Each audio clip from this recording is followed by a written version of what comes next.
Visit 100 schools राज्य सरकारचा नवा उपक्रम। मुख्यमंत्री, उपमुख्यमंत्री, सर्व कॅबिनेट मंत्री, राज्यमंत्री, लोकप्रतिनिधी शाळांना भेट देणार।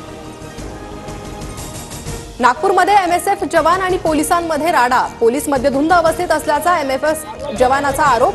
एमएसएफ जवान आणि पोलिसांची एकमेकांविरोधात मारहाणीची तक्रार।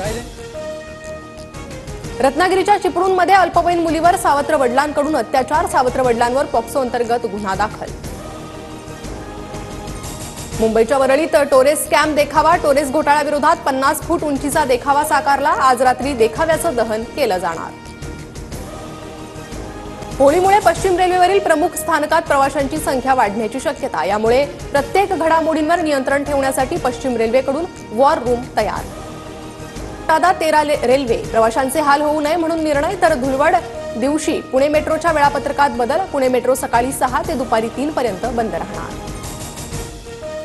मुंबईत कमाल तापमानाची नोंद। पुढील 4 दिवसात तापमान 38 ते 40 अंशावर जाण्याची शक्यता। तर विदर्भात उष्णतेच्या लाटेचा इशारा।